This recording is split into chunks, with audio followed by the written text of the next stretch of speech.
Hare Krishna, Shitanyati. Thank you very much for joining this class. Let's do our prayers. Ishvara Parama Krishna. Ishvara Parama Krishna. Chidananda Vigraha. Satchitananda Vigraha. Anadiradir Govinda. Anadiradir Govinda. Karana Karanam. Sarvakarana Karanam. Today we will be doing the 6th chapter of Bhagavad Gita, which is named as Dhyana Yoga. This is one of the chapters which name of the chapter in English and in Sanskrit is the same. It is Dhyana Yoga. Dhyana means meditation. So this chapter, almost we can say that first 5 chapters belong to one section, and from 6th chapter it belongs to a second section wherein Krishna is explaining about a kind of yoga system, which was not introduced to Arjuna till now. What is the need to introduce, why he is explaining, everything we will discuss in this class. So Bhagavad Gita 6th chapter is Dhyana Yoga. We all know the meaning of yoga. Yoga means connecting to the Supreme. Now how you connect to the Supreme, there are different ways. Different ways. So one of the important method which many of the people accept is Dhyana Yoga, to connect to Krishna. What is happening in this Dhyana Yoga, Mataji? Meditation is happening. Oh, very nice. So meditation is good, Mataji? Yes, meditation is good. But what you are meditating on, what is the result of that meditation? You have to check, because you are all intelligent people. We are all intelligent people. We are not like a dog which is tamed and it listens to the master as it says. We are intelligent people. So we have the discriminative power, we have this higher intelligence with which we can decide what is good and what is bad. So if we meditate on something also, we should know what we have to meditate on. So let's discuss about this chapter wherein the meditation, or it is named as Ashtanga Yoga system. In this whole chapter, what is described in detail is the Ashtanga Yoga system. There is a mention about this yoga system at the end of the 5th chapter. Krishna briefly mentions, if you remember, the 5th chapter at the end, he mentions about the peace formula, right? Peace formula. So some devotees take the peace formula through the meditation. So in this meditation, a description of a true yogi is being given in starting. What is the description of a true yogi? Krishna starts saying that the person who is unattached to the results of his activity is called a yogi. Who is unattached to the results of the activity is called a yogi, and performs his duty as obligation. Yes, I am performing the same duty. A person who is non-devotee, a person who is an atheist, a person who is not at all believing in any of the spiritual path, he is also working, I am also working. He is also working in the same way, I am also working in the same way. There is no difference. But a true yogi is doing his duty as an obligation, nothing else. Because I am in this material body, because I have to work to maintain this material body, and I have the dependence on me, so I have to take care of those dependents. So as an obligation I am working. When you work as an obligation, you work because you are either getting some benefit, or but you are not attached to that activity. Suppose you want to go on a vacation, you are not obliged to go on a vacation. Vacation is something what you want to go in it, what you want to enjoy, what you want to relate. Everything is not like that. Work is not like that. Especially work is not like that for many people who just do the work because for the money. There are a lot of work that's called spiritual work, devotional work, or self work. It said homemakers, right? They don't go 9 to 5 jobs. They work at it at their ease. They work in the field they want. If I have to work outside, yesterday only my son was saying, why don't you work? Oil was still me khatam ho gaya nahi hai prabhu nune gudiyale jara okasari pause chesi levu nune ayipindanta amake jaldi nune ledu Alpa ji 2 minute दीजिए, वो आ रहे हैं. हाँ, नहीं तो घी डाल दीजिए, बाजू में ग्लास जार में घी है ना, वो डाल दीजिए. So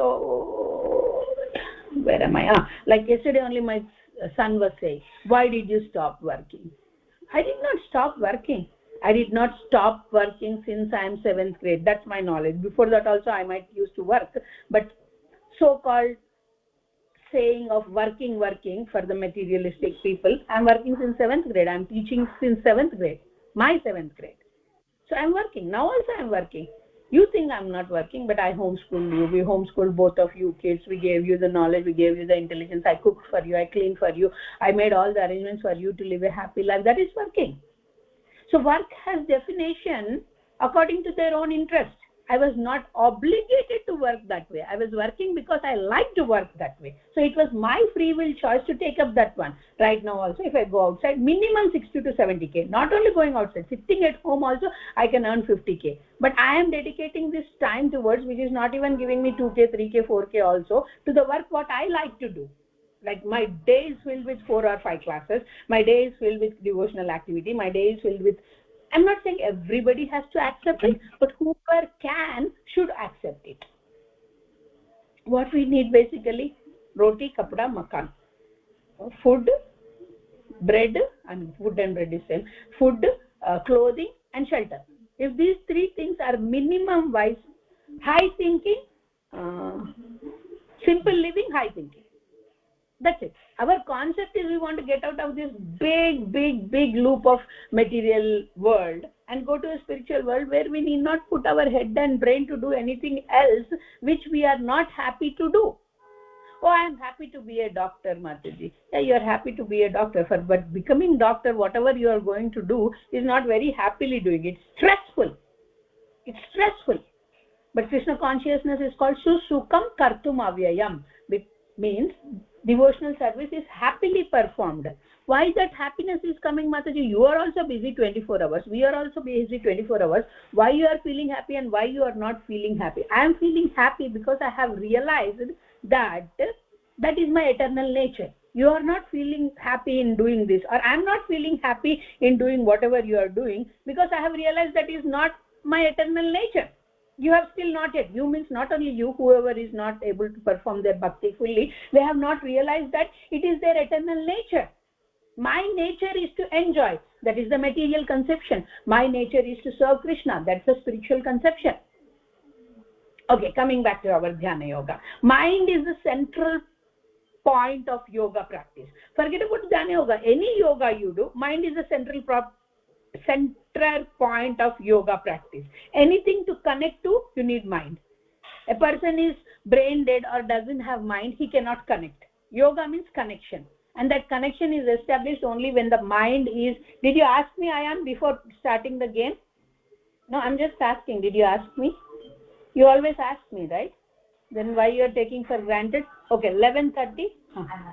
वो घी डाल के ग्रीन चिली और कोकोनट के लिए बोल रहे हैं. हाँ, ग्रीन चिली और जीरा और कोकोनट का फ्रोजन का उसमें डाल के बिल्कुल कम में उसको रोस्ट करना है.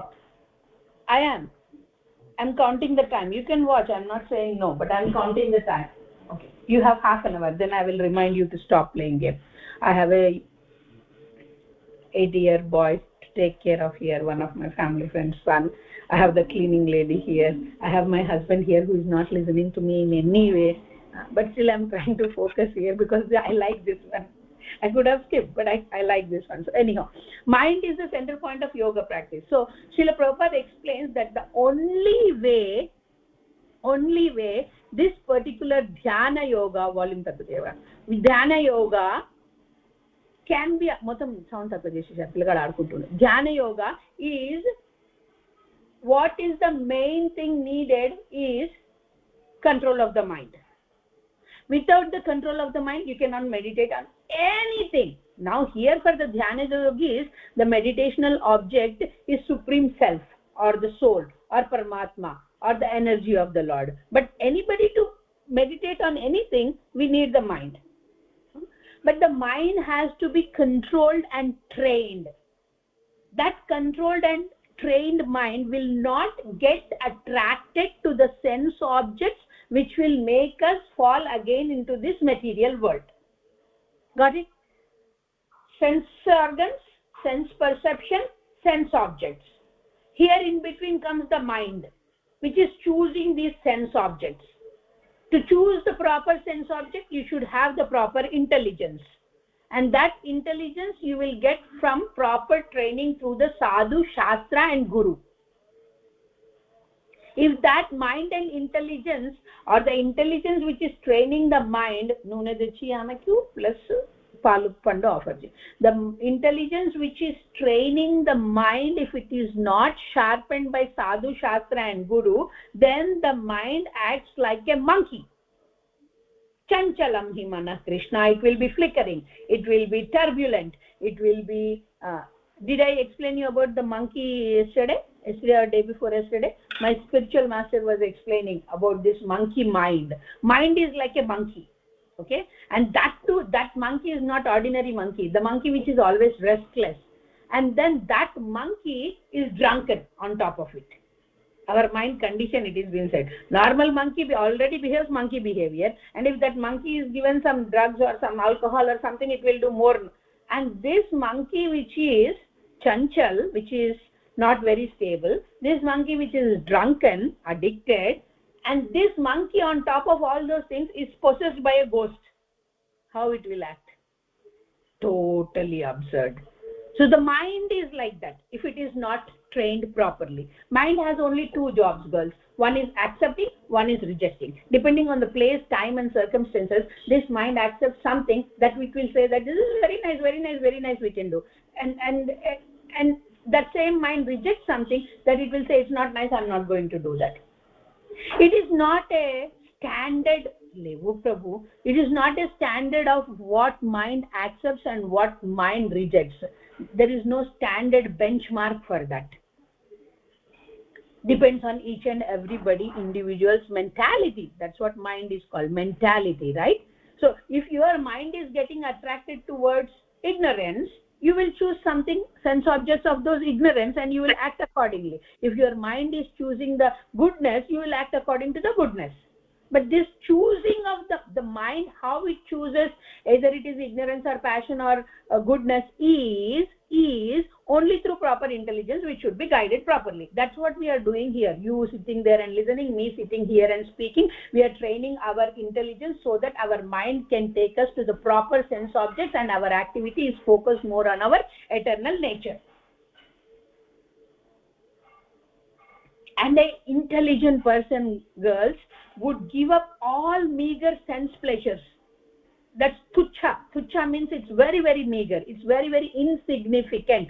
Going on vacations, going into beach, I'm not saying they're bad, but when you see the significance and importance before what you are trying to achieve and what you are getting, it's very, very, very, sense gratification is very, very meager, very, very insignificant. Different stages of advancement are there in this mind control. It is not easy to control the mind. People are simply driven by the mind and follow the dictation of the mind, and they do big wonders, and at the same time they do big wrong things, right? How this thoda stove kam kar dena alpaji aur upar vent laga dena,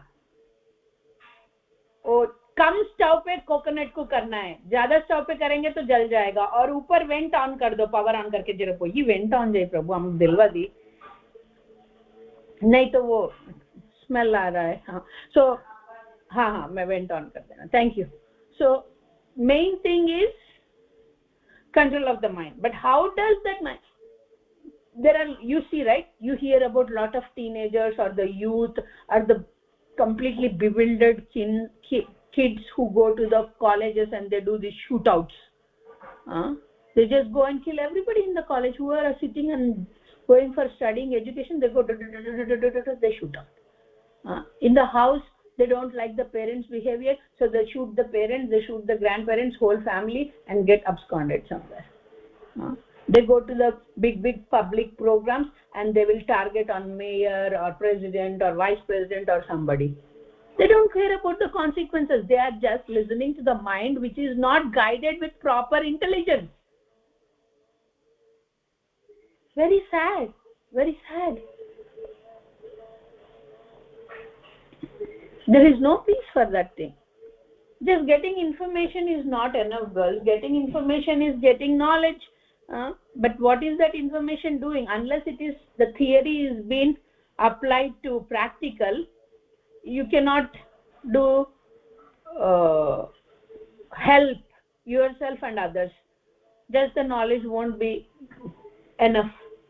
You know that there is danger and you again and again enter into that danger. That means you are not using your intelligence to transform that information.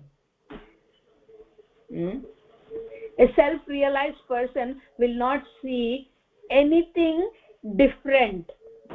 Matter is for him matter, spirit is for him spirit. He will not see spirit and matter same. I'll give you an example. There is a verse also in Bhagavad Gita 6th chapter which speaks about a self-controlled person or the self-realized person sees the pebbles, gold, stone, everything in the same way. That you see when you go and walk, there is a rock, right?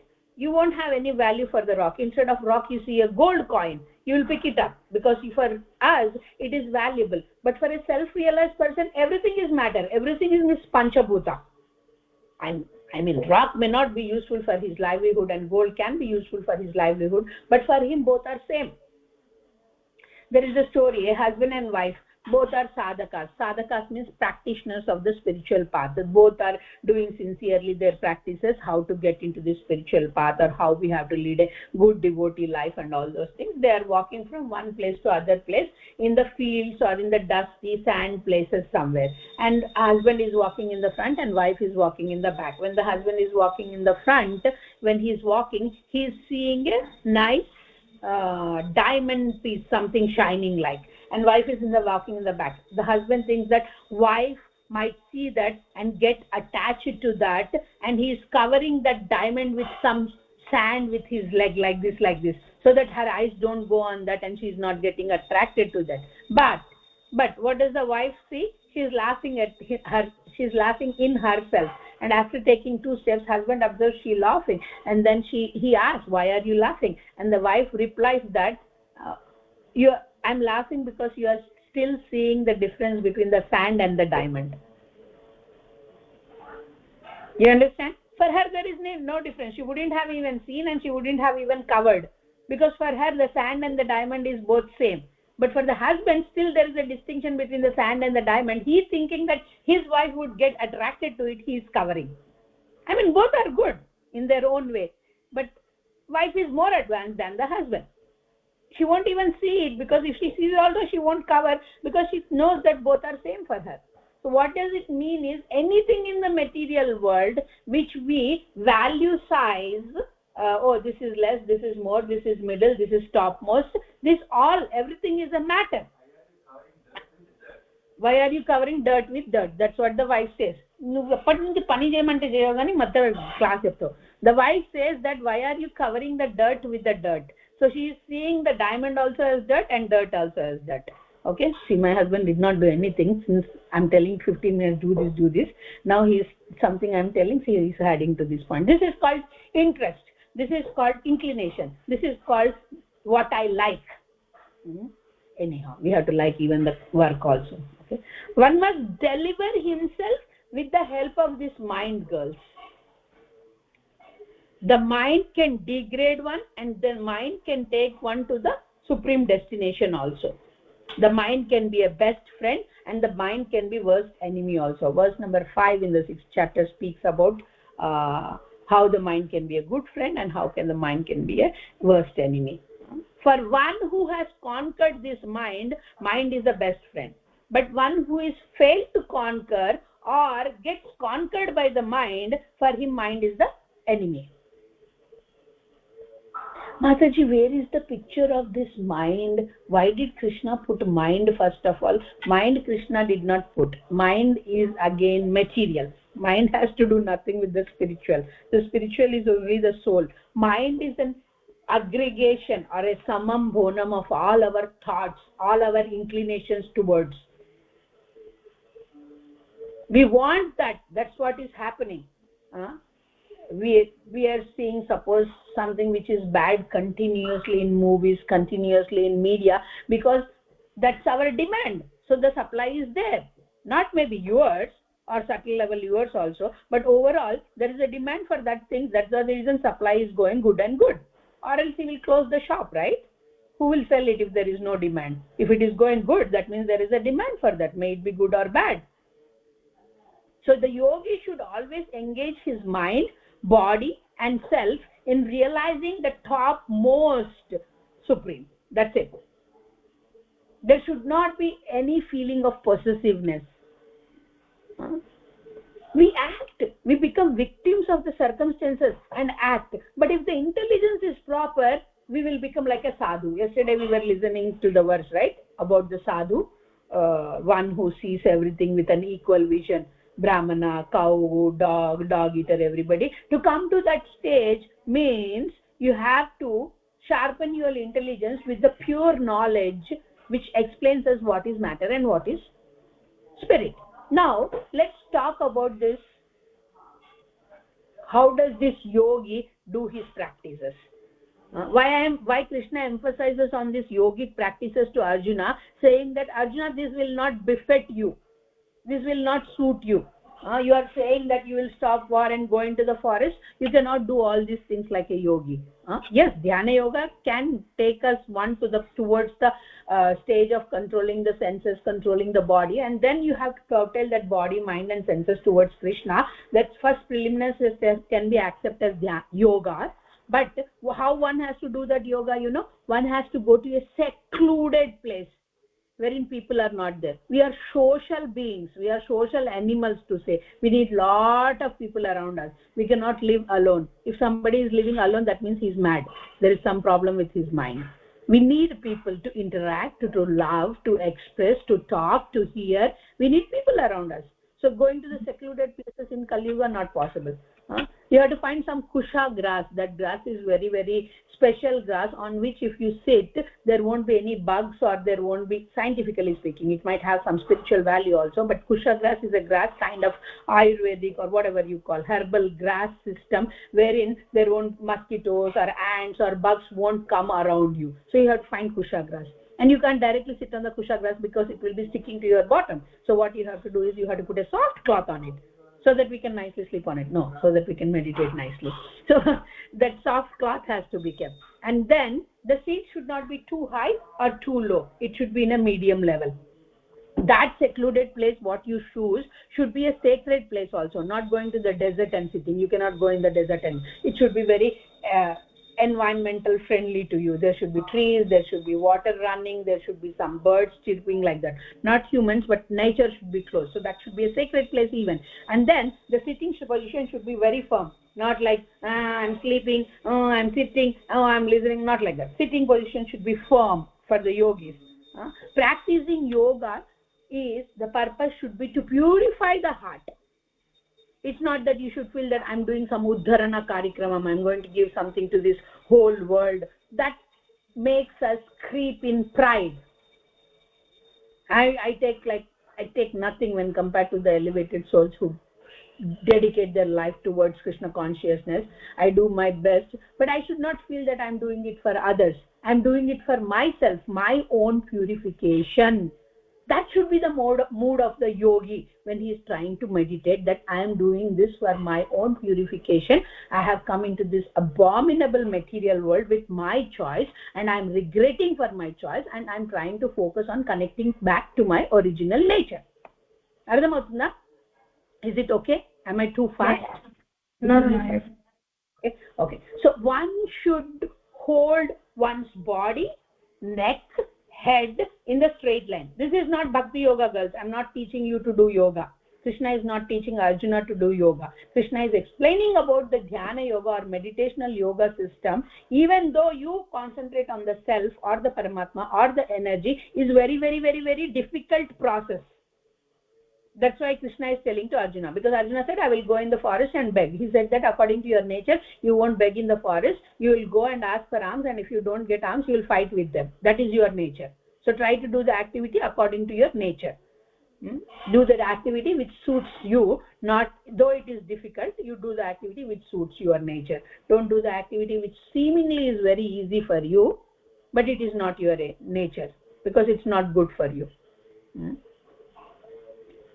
The yogi has to control all the senses. It's not only just eating whatever you like, not only sleeping how much ever time you want, and all those things, especially the sex life. One who doesn't have control on their sex life, he cannot become a yogi. Very important point. The yogis completely have renounced that sex life. Okay, so that's by practicing constantly the control of body, mind and activities, we can regulate this mind and go towards the kingdom of the God. There is a verse 6.15, very important verse, yunjanevam sadatmanam, and the verse goes on, one cannot become a yogi if he eats too much. One cannot become a yogi if he eats too less. One cannot become a yogi if he sleeps too much. One cannot become a yogi if he sleeps so very less. Anything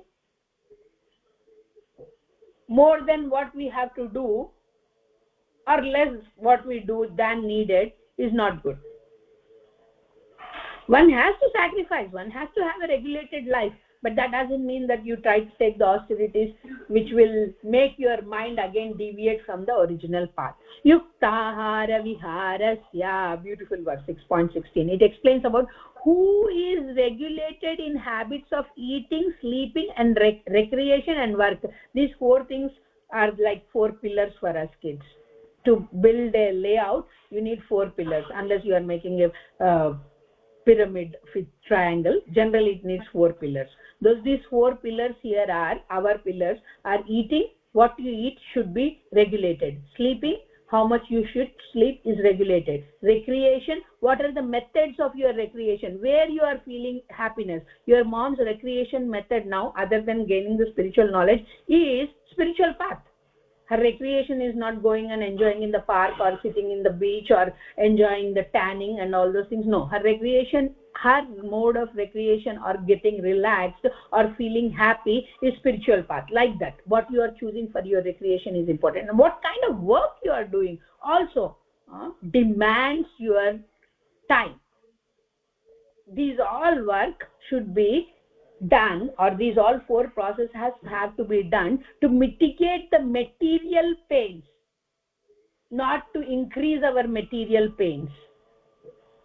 Oh Mataji, this is okay, every day getting up at 3 o'clock, 4 o'clock, going to the train station, catching the train, subways, then taking a bus and then going to the work, continuously shunting of the employees, continuously shunting of the managers. It's okay Mataji, I'm getting every month 6k, 7k in my... No, this human life is not meant for that.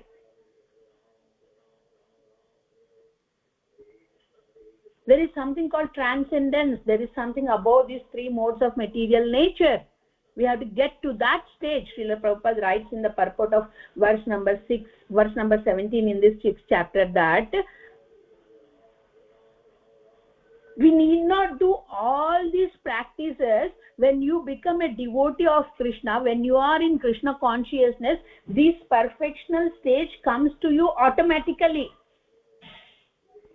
What does that mean, Mataji? Srimad Bhagavatam, 9th canto, 4th chapter, 18 to 20 verses, 18, 19, 23 verses, mentions about King Ambarish. Did you hear about this Ambarish Maharaj story? Did I ever tell you about Ambarish Maharaj story? Okay, Ambarish Maharaj is a Maharaj. He is a king. He is a very pious king. He is a very saintly king. He is a very, very, very kind in giving everything to others. That kind of king. He is very empowered king also. He takes care of his kingdom nicely. And then mind, he used to engage his mind in the lotus feet of Lord Krishna. Savai mana Krishna padara vindayor. If you go to the 6:17 Dhyana Yoga, this particular verse purport, Srila Prabhupada mentions about these verses, a set of 6 verses, wherein he is saying that how a devotee of Krishna dovetails his mind, or after controlling his mind, fixes his mind in the service of Krishna and can get the whole advantage of this Dhyana Yoga system. So what here is mentioned is Bhakti Yoga is topmost. Yes, you control your mind, and then what? Where will you fix this mind? In nothingness? Nirvana? You'll fall down again. If you don't have a higher taste, you'll fall down again. Okay, stop eating candies. Stop eating candies. Stop eating candies. You'll stop. But when the tongue asks for candy taste or sweet taste, you have to give the tongue a higher taste. If you don't give the tongue higher taste, the tongue will again fall down to the candy taste. It's not just stopping the tongue, it's how to engage the tongue is also important. In the same way, it's not just controlling the mind to not go to the bad things, but unless you engage this mind in the best things, it will not leave the impressions of the bad things. That's called samskaras. On the chitta, there are impressions. On the consciousness, there are the impressions of the other things what you did. Bad habits leads to bad results. Okay, you can stop bad habits, but how to engage our mind and body in the good habits is more important. Next step. If you don't take the next step, you will fall down to the before first step again. There is no guarantee. So the mind of this Ambarish Maharaj was engaged in the lotus feet of Lord Krishna. The words were engaged in describing the qualities and glorifying Lord Krishna, or the supreme source, or the source of everything, or God. And his hands were always engaged in cleaning the place of Krishna. So cleaning the place, Mataji, means he will clean the only deity room and remaining whole house he will make a dump yard. No, it's not like that. He's considering his body also as a temple. So he will keep his body also clean. He will keep his mind also clean by chanting the holy name of the Lord. That's called the real cleanliness. Ears. He will always engage this ears in Krishna Katha, so that whatever else he is hearing also he will not get attached to. Mataji, as you are saying, me and Niyati will sit every day and listen to Krishna Katha. We will not do our academics. We will fail in academics. Will this Krishna consciousness give us bread and butter? And I'm not guaranteeing you about bread and butter, but what Krishna consciousness will give you is, you can engage in hearing other things. You can engage yourself in acting in other ways which are needed for you to survive in this material body, in this material world, but you will not get attached to those things. You got it? You will not get attached to those things. Unless you get attached to those things, you will not have any reactions for those. No, what class disco Veerabhadra Prabhu? You don't want to talk now about it. Okay. Eyes. So the eyes have to be always engaged in seeing Krishna in everyone, in seeing Krishna in everything. Oh no, I will go and sit in a club and people are doing this strip dance and everything, and I will see Krishna in them. No, you can't see Krishna in them, because that is not given in the scriptures. Krishna will do strip dance, or Krishna surround people will do strip dance. You have to align yourself with, I told you, right, Sadhu, Shastra and Guru. What does the Shastra say? What is good for you? That is your law book. Prabhupada said that these all books what I am writing are the law books for next 10,000 years, he said. What you smell, what you eat, what you act, how you act, everything. The head, instead of bowing down to always, not physically you bow down, but you bow down every day to the teachers, to the boss, to the leaders, to everybody. This head is meant to bow down only to the Supreme Personality of the Godhead, because he is the giver of everything. When this Ambarish Maharaj was in a situation where Durvasa Muni has created one demon, some backstory is big, we can't finish 6th chapter if we do all that story, but he creates a demon to kill this nice person, nice devotee person, and to kill that demon, Lord Vishnu, who is the only shelter of King Ambarish, he releases Sudarshan Chakra. So Sudarshan Chakra comes and kills the demon, and also chases this Durvasa Muni everywhere. And Durvasa Muni tries to take the shelter of all the 3 planetary systems, n number of planetary systems, upper, lower, whatever it is, upper basically, higher planetary system, and everywhere he said that they cannot do anything about it. They cannot do it. Finally, Vishnu says that this is coming from Krishna's Sudarshan or Vishnu's Sudarshan. He says that it is all in the hands of Sudarshan. Where to pray the Sudarshan? Sudarshan is chasing. And then Lord Vishnu says that, okay, now you have only one shelter. You have to go to that person for whom this Sudarshan Chakra has been left.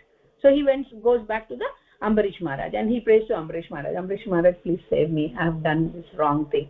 And then Ambarish Maharaj says, whatever little piety. Little means he has very big piety of spiritual piety. Whatever little services I have done, whatever my mind I have fixed on you, Krishna, so if at all I have done something, give all the credit to this Durvasa Muni and release him from the fire of Sudarshana Chakra.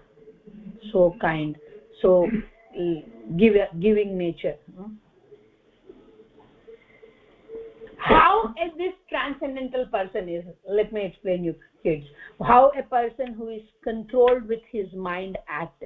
He will act like a lamp in a windless place. You put a lamp, it's said Telugu saying unta kada, deepam petti gaallo odledam ante. Deepam petti gaallo odledam ante, you put the lamp, but you are living in the wind. That lamp will stay? No, the lamp will not stay. So the position or the situation of this transcendentalist whose mind is controlled is situated as a lamp in a windless place.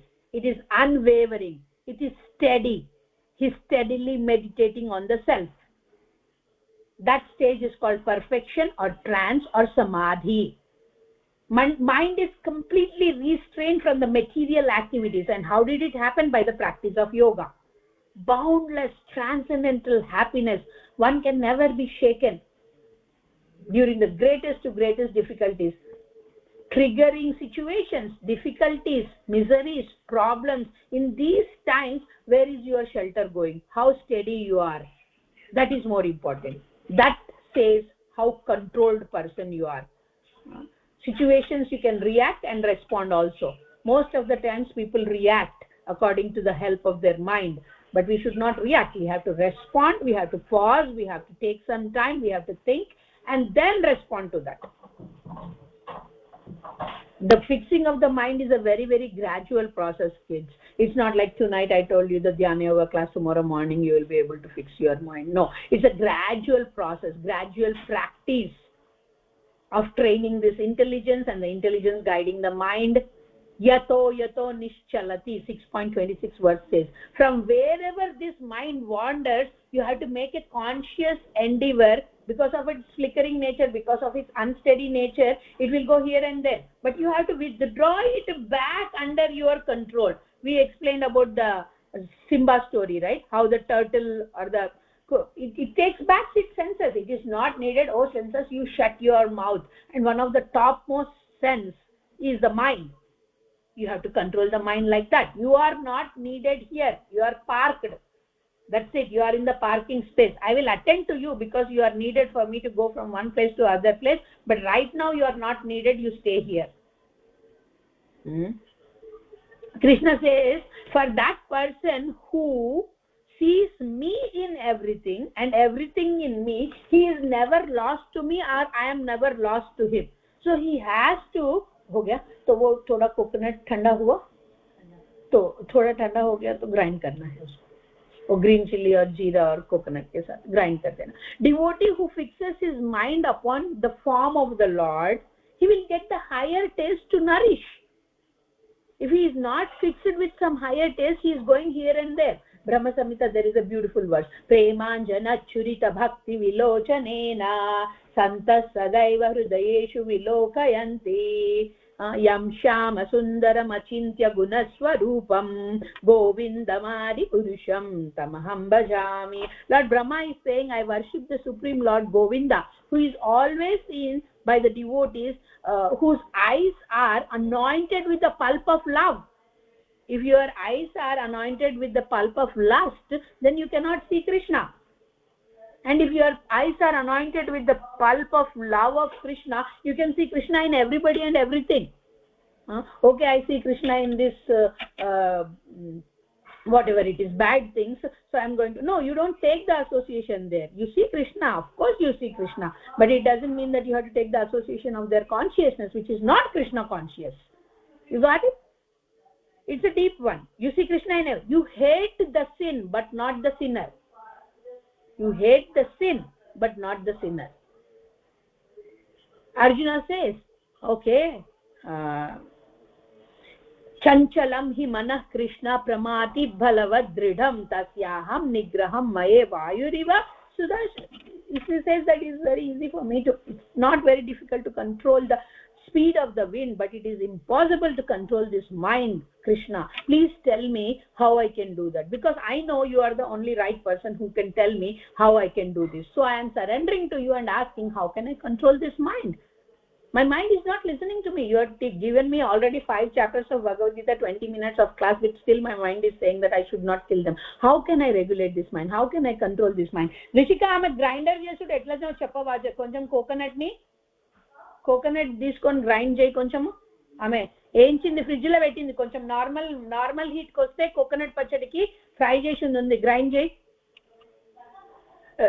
To subdue the mind, Krishna doesn't say, hey, shut up, keep quiet, just listen to me and fight. Krishna doesn't say like that. Krishna says, you are absolutely right, Arjuna. This mind is really difficult to be controlled, but as you are surrendering to me and you have this pariprashna nature of taking whatever I say to heart and implementing, I am telling you that there are 2 ways how you can regulate this mind. One is abhyasena kaunteya. Kaunteya means Krishna is addressing Arjuna as the son of Kunti. Abhyasena means continuously practice. This is called continuous practice. 2 things, continuous practice, and second one he says is vairagya. Vairagya means detachment. You have to detach yourself from the sense objects which are going to lead you to away from your eternal nature. Mataji, you have been telling us eternal nature. What is this eternal nature? Eternal nature is to be Sachitananda. Sat means you are eternal, Chit means full of knowledge, Ananda means full of bliss. You cannot get these 3 things permanently if you don't engage yourself to the eternal nature whole, that is Krishna. You are part and parcel of Krishna. Unless you connect to that whole, you will not get this whole Sachitananda nature. Srila Prabhupada in his purport gives a nice analogy about this mind. Listen carefully. Let's consider chariot or a car, and the person sitting in the car, and we will try to understand this mind, this intelligence, this senses, this sense objects and everything. So the car or the chariot is the material body. Our material body is the carrier. Okay girls, this body is the carrier, this body is the car, and the driver in the car is the intelligence. So the driver has to be intelligent, yes or not? If the driver doesn't take the written test, if the driver doesn't take the road test, if the driver doesn't have the proper experience, if the driver doesn't have the driver's license, what happens? The car will go and crash. So the intelligence part is the driver. And what is the driving instrument? What is the instrument which is driving this everything? Is the mind. And what is the role of the senses? They are the carriers. If it is a chariot, they are the horses. And who is the passenger sitting in this car and getting either bewildered or safely traveling? Is the soul. The soul is the passenger, the car is the chariot, the driver is the intelligence, the driving instrument or the reins to hold these senses. There are reins, right? Mukuk tadesi horses ki reins pedtaru kada itla pattukodaniki. That is the mind. And that mind has to be trained by the intelligence. Intelligence has been done by the Shastra, and the 5 senses are the 5 horses which are carrying this chariot. And who is sitting inside is the soul. Krishna says in 6.35, asamshayam hi mahabaho. That means, oh Arjuna, it is very no doubt. Samshayam means doubt. Asamshayam means there is no doubt. Mahabaho means, oh Arjuna, this control this mind is not an easy job. Now the last section of this 6th chapter, yes, we are doing Dhyana Yoga. In the last section of the Dhyana Yoga, Arjuna understands, because he is listening something else other than just do your duty, you are not the body, you are the soul. He is listening something interesting, so he listens carefully. But in the next section or the last section of this chapter, Arjuna asks about what is the destination of this unsuccessful transcendentalist. Okay, a person is there, he learns that this is the best, he learns and he focuses and he tries to do the best, and then while he is performing or before going to the super highest stage, if he falls down means he become a normal person again. He falls down, he's attracted to his senses, he wanted to have his wife, his children, his sex life, everything he's getting attached back. So it is called fall down. Then Arjuna is saying, supposedly, if a person is fixed in this Dhyana Yoga, he becomes transcendentalist, he tries to understand the self, and he falls down. So what is his condition, or what is the position, or what is the destination? Where would this unsuccessful yogi go? He will neither have the material success, because he was not totally materialistic. He neither will nor will have the spiritual success, because he did not achieve the highest spiritual success or highest spiritual goal. So please tell me, what is the destination of such a person? Because if somebody is endeavoring or trying to become a Dhyana yogi, focus on their mind, control their mind, focus on the proper sense objects, if at all he is not successful, what happens to him? Krishna says, a transcendentalist. Transcendentalist means one who works on the platform of that which is beyond the three modes of material nature. A perfect yogi works on this platform. Yes or no? We have been understanding that he is not attracted to any modes of material nature. He has controlled his mind. So such a person engaged in any auspicious activity will not meet with destruction. Though he falls down, he has collected some devotional work, piety, subtle consciousness level. Yes, Niyati? So he will not fall down. So Krishna is assuring Arjuna that whatever you are doing now, the sacrifice, you are doing now the austerity, you are now engaging your mind, time and intelligence in listening about Krishna. So this is an auspicious work. This is a spiritual work. This is a devotional work. One who does such kind of good never is overcome by evil. A person like this who has achieved the topmost place, and because of some reason he falls down here, he is called Yoga Bhrashta. Y-O-G-A, Yoga Bhrashta means who fall down from the topmost yoga system. So Arjuna is asking, what is the destination of such a person? Then it is said that the unsuccessful yogi, Krishna explains this. This is the climax of the Dhyana Yoga. Krishna explains that the unsuccessful yogi, after many, many years of enjoyment, because he has done some pious things, right, on the planets of the pious higher planetary system, he is born into a family of righteous people. Human life is guaranteed, and in that human life also he will be placed in the righteous people, into the family of a rich aristocratic family, or he will be placed in a devotee family wherein he can just pick up from where he has left. He will have the intelligence, he has this subtle consciousness of how to act properly on the platform of being a soul. So win-win situation. What is this sound coming from, Veerbhadra Prabhu? So an unsuccessful yogi is also not in a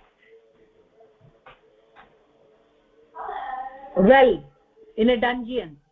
He is still okay. Whatever he has done good. Jada Bharata story, once we will discuss this. Very nice story. It comes in the 4th canto. Srimad Bhagavatam, Jada Bharata, Bharat Maharaj. Very nice story. Very important story. A yogi who has done this all Dhyana Yoga system, transcendentalist, fixed his mind upon self, he has controlled all his senses, he is better than an ascetic. He is better than an atheist. He is better than empiricist. Empiricist means this all philosophical things, they will go. Better than him is the yogi. And he is better than the fruitive mentality or a fruitive worker. So he is at a good stage. He is not at a perfect stage of devotional service yet, but he is at a good stage.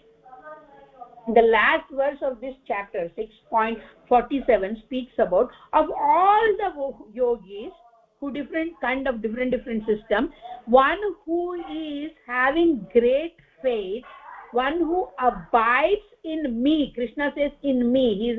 He's putting he is showering that knowledge of Krishna being the supreme. He says that one who has great faith in me, one who abides in me, one who thinks of me, one who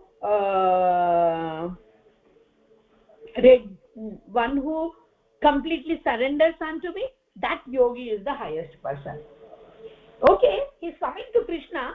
He's not asking for Krishna bhakti. he is asking for meditation or dhyana yoga or control of his mind, but still he is good because he is choosing the right personality to surrender onto, and Krishna will guide him there. Got it? So dhyana yoga is not confusing kids. Dhyana yoga is easy to understand. Dhyana yoga should be understood the way in which one can come to the runway, and then the takeoff has to happen. Mind is controlled, and then that mind has to be given a proper place to situate in. And what is that proper place? We will see in the future chapters. Krishna is saying to Arjuna that control your mind so that it doesn't go to hundreds places. I'm standing before you and telling you that this mind is very, very tricky. It is very, very, very flickering. It is very, very unstable. That mind has to be properly guided by the intelligence, and that intelligence has to be sharpened by the proper knowledge from the sadhu, shastra and guru. And that is the whole process. We are doing it here, and we are good with the timing also. 11:30. Yes, we are good. Okay, good. So Krishna is merciful that we are able to do chapters essence in one class. Else it is difficult, very difficult. One verse we can do one hour class. That much depth is there in Bhagavad Gita. But nice for the overview, nice for you as freshers to understand the concepts of all yoga systems. Tomorrow you should not consider that dhyana yoga is the best. Yes, you have the full knowledge of how dhyana yoga can be performed, how it helps, everything you know, but you won't choose dhyana yoga because it's not the ultimate one. Yes? Okay, thank you very much. I'll stop the recording and then you can share.